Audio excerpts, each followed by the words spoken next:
In this video, we're going to go into a little bit of detail about how we can assign electrons to orbitals, as well as discuss the electron configuration of different atoms. We want to do this because it turns out that we can explain a lot by looking at electron configurations. So for example, sodium metal has an electron configuration of 3s1 and it reacts in a certain way. And potassium metal has an electron configuration of 4s1 and it reacts in a very similar way to sodium with 3s1. In the same way, we can say things like fluorine with an electron configuration of 2p5 reacts very similar to chlorine with 3p5, which is similar to bromine, which is 4p5.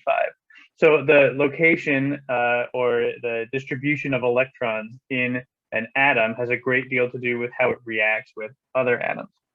So at the fundamental level, these electrons are wave particles. And what that means is that they behave a little bit strangely.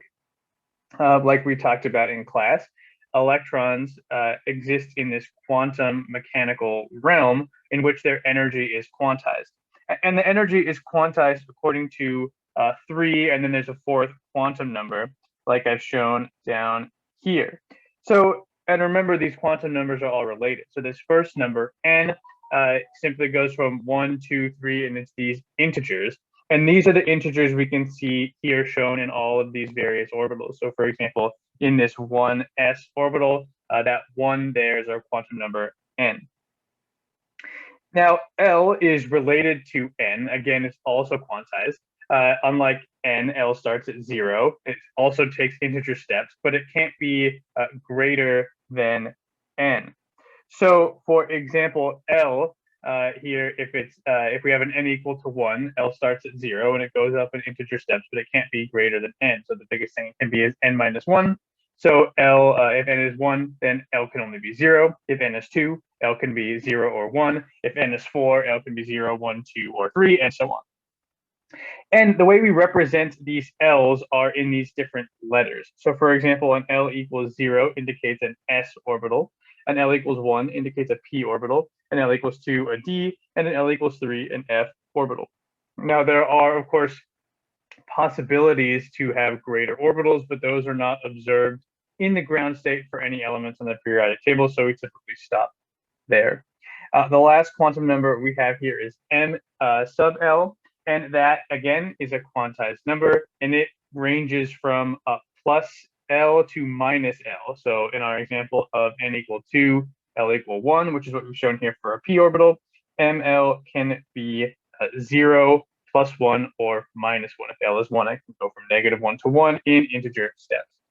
And we see that in our box here. So for example, our 2p box shown here, there are 3 different options inside of our box, because for the quantum numbers n and L, which give us 2p, there are 3 different mLs that correspond to that L is equal to 1. So we have these 3 different boxes. We also have one last quantum number, that being ms, that refers to the spin. So here I have shown an electron pointing up, so we draw this half up arrow. We can also have an electron pointing down, and that would have the opposite spin quantum number. And in this case, the spin quantum numbers are either plus 1/2 or minus 1/2. But they just reflect that we have electrons with different spins. Now, when we see some table like this, how do we work with this? Where do the electrons go? And we'll see in the future in class that it's important where the electrons go to determine the reactivity, but how do I assign them to different boxes? And we do that with 3 rules. So let's scroll down here, and we have these 3 rules that determine how we fill in one of these charts like I've shown above. The first rule is Hund's rules. And in the real quantum mechanical realm, all of these rules are much more complicated, but we're going to deal with a simplified version of them. So Hund's rules tell us that we need to fill this table from the bottom up. So we start at the bottom, whatever is lowest, that gets an electron, and we fill up from there. The Pauli Exclusion Principle tells us that we can only get 2 electrons per box, and they have to have opposite spins. So we can have 1 electron in the bottom box, and then the second one can also go in the bottom box, but it has to have the opposite spin. The first one's up, the second one has to be spin down. And the Aufbau principle tells us that we have to spread the electrons out if that is an option. And so we'll see, again, we'll go through some examples of this up in the chart above. So if we have an option, say we have a p orbital and we have one electron in the p orbital, the next one that would go in there would rather go in its own box, its own orbital, rather than sharing with the first one. And we can make sense of this because electrons have minus charges, so we'd want to spread those away from each other if we possibly can. Okay, so using these three rules, we are going to fill in this orbital diagram, and we can do this for any element we want. We'll stick to simple elements here. So let's go in the easiest case, and let's say, well, what is the electron configuration for hydrogen? And so to figure that out, we simply look at the periodic table, figure out the atomic number for hydrogen. That is 1, which means that normally hydrogen is going to come with 1 electron. So we need to just use those three rules below and fill in 1 electron into this chart. Now that's pretty easy. So it goes into the lowest energy level there, and we can give it spin up. We can give it spin down too if we want. There's nothing wrong with that. And so this is going to give us an electron configuration for hydrogen. And the way we can denote the electron configuration is we write all the orbitals down and say how many electrons are in each orbital. So there's only electrons occupying our 1s orbital, and there's 1 of them. So we put a 1s1 there. And this is the electron configuration for hydrogen. Now we can go on, and I'll skip helium, but let's do lithium. So lithium, again, we can look at our periodic table and say lithium is the third element, is atomic number 3. So it has 3 protons and 3 electrons. So again, we just take to the chart. Our first electron goes in the same spot as for hydrogen. Now the second one, according to our rules below, it can still occupy this lowest box, but it has to have a down spin. So we put the down spin there. The third one now can't fill that box. So that 1s box is totally full of its 2 electrons. So it has to go into the next lowest box, which in this case is the 2s box. And then for lithium, we can write an electron configuration of 1s2 because there are 2 electrons in the 1s box, and 2s1 because there's 1 electron in the 2s box. And we can keep going for this. So let's do one more example. Let's look at oxygen. So oxygen, we can look at our periodic table. It has 8 electrons. And so we'll just do the same thing. So we go 1, 2, same for lithium. 3 is the same. 4 goes in the 2s box. And now the 5th one goes in the lowest lying box. Now the lowest lying box in this case is now the 2p orbital rather than the 3s orbital. So we go 1, 2, 3, 4, 5. And now according to our Aufbau principle, we want to spread out these electrons. So we go 5, 6, 7, and then we can put our 8th one going down in one of the boxes. And if we want to write the electron configuration here for oxygen, we can say it has 1s2, 2s2, 2p4, because there are now 4 electrons in the 2p boxes. And this is our electron configuration for oxygen.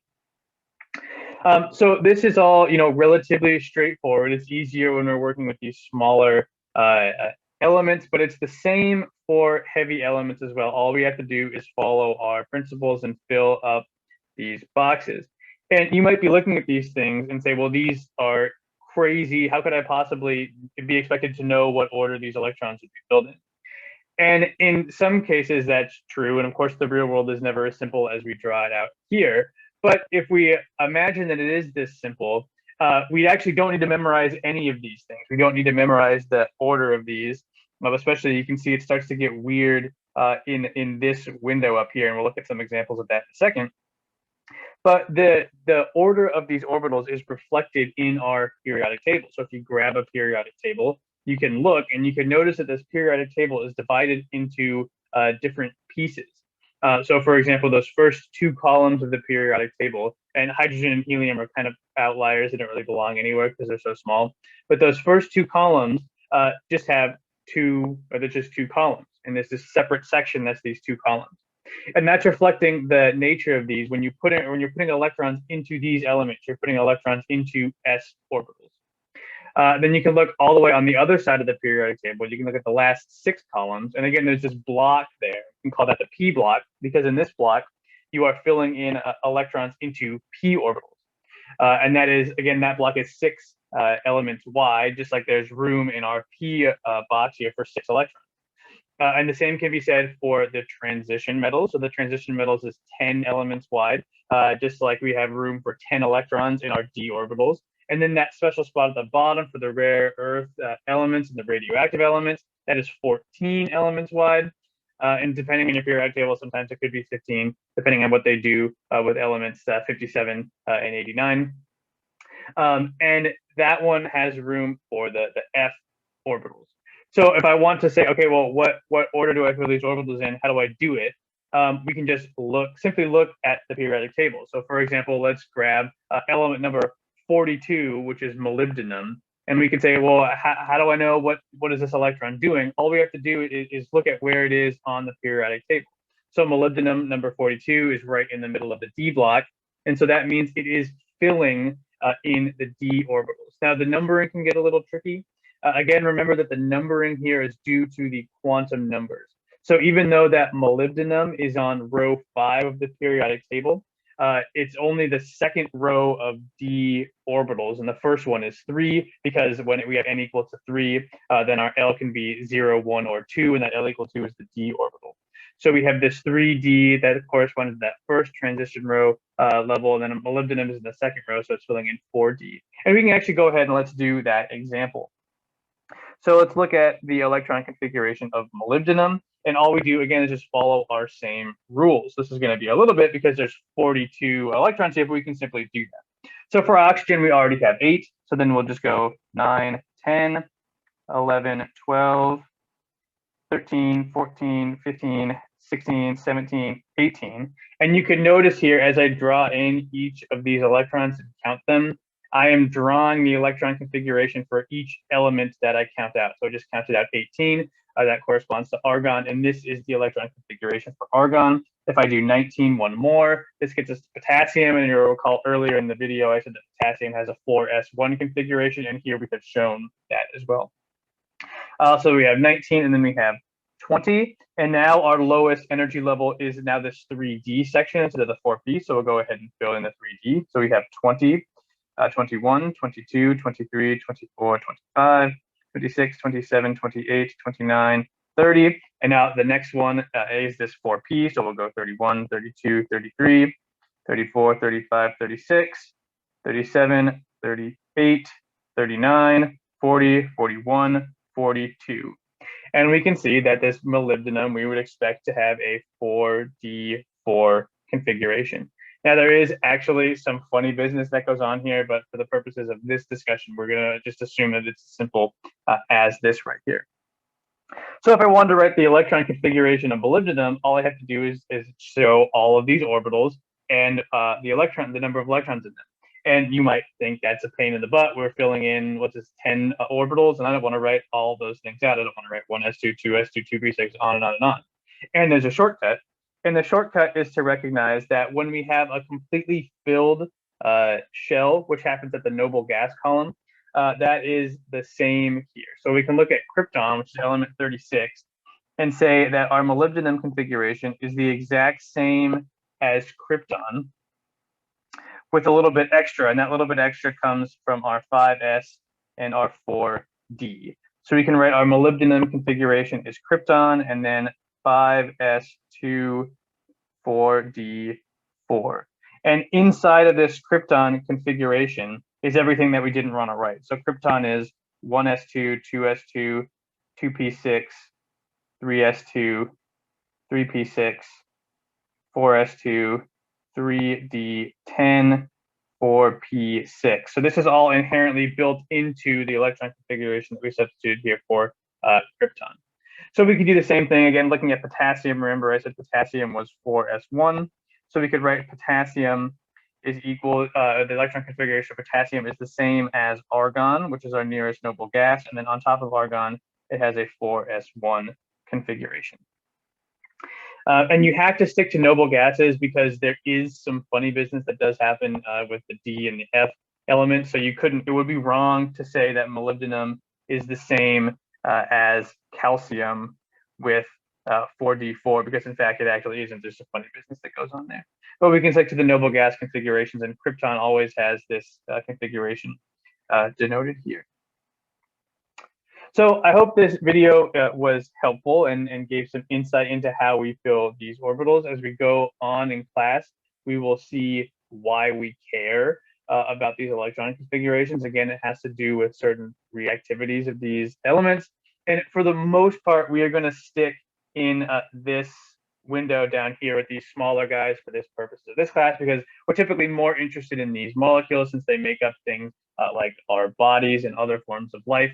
And so they're of more interest to us as non-chemists.